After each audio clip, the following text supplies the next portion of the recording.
Hello. आ गए। अभी और सम्स ही सम्स हो रहा है ना, बस मजा आ रहा है ना। अभी यहाँ से जो आगे 3 सम्स है ना जो तुम्हें दिख रहे हैं, शायद 2 ये लेक्चर में या 3 लेक्चर में, वो सारे सिमिलर ही अभी हमने कर लिए। वो नया कुछ नहीं आने वाला, बस प्रैक्टिस है। क्या दिया है क्वेश्चन में? A sample of 100 electric bulbs, ठीक है, produced by manufacture A. Mean life और स्टैंडर्ड डिविएशन दिया है। Sample of 75। अच्छा, दो है, दोनों का मीन है। बताओ, दोनों का मीन है, दोनों का स्टैंडर्ड डिविएशन है, दोनों का लाइफ है। किस में गया? ये डिफरेंस में गया ना। तो लिखना चालू करो। मैन्युफैक्चर ए है, मैन्युफैक्चर बी है। मैन्युफैक्चर ए ने मीन लाइफ कितना दिया है? Sample of 100। तो ठीक है, मैन्युफैक्चर ए का पहले तो 100 लिखेंगे हम। मीन लाइफ उसने बोला है x1 is equals to 1190 hours and standard deviation of 90, मतलब standard deviation is 90। And B का 75 bulbs showed a mean, like question पढ़ते जाओ, ठीक है, बस 1230 with a standard deviation of 1200 120, ठीक है, और 00 मत लिख देना। सम आइडेंटिफाई हो चुका है, इसका है। तो जेड स्कोर का फॉर्मूला लिखो। व्हाट इज जेड स्कोर का फॉर्मूला?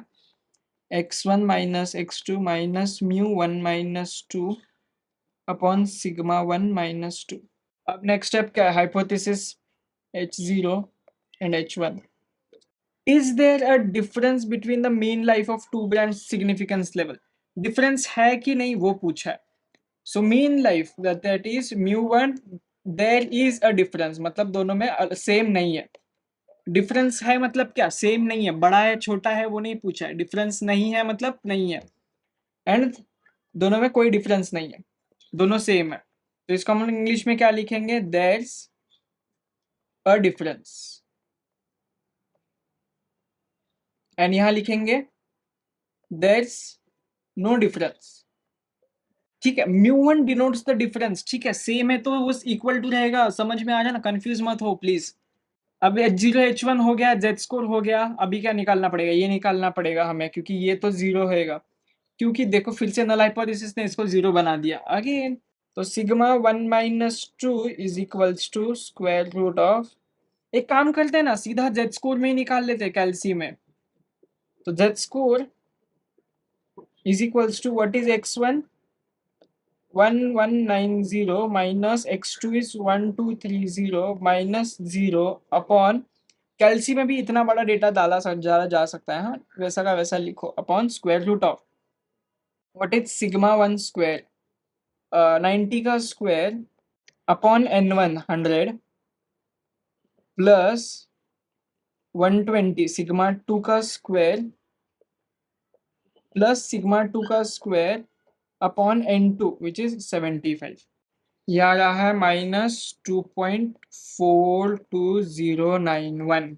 ओके, जेड स्कोर आ गया। What is Z C now? Z C is critical value, critical value is significance value. तो what is Z C at कितना परसेंट बोला है? 0.01 फॉर कौन सा टेस्ट होएगा? Two tailed. मैं लिखना भूल गया, टेस्ट को बोलो टू टेल टेस्ट। पेपर में ऐसे डायग्राम वायग्राम यहाँ वहां से मत बना के लिखना जैसे मैं लिख रहा हूँ, स्टेप्स में लिखो ना, अच्छा लगेगा। Z C at 0.01 two tailed के लिए, 0.01 टू टेल्ड के लिए, ठीक है, क्या है वो? 2.58, 2.58। अब बस ड्रॉ करो इसे। टू टेल्ड है तो दोनों साइड आएगा 2.58 माइनस, और ये प्लस 2.58। ये इसका रिजेक्शन रीजन।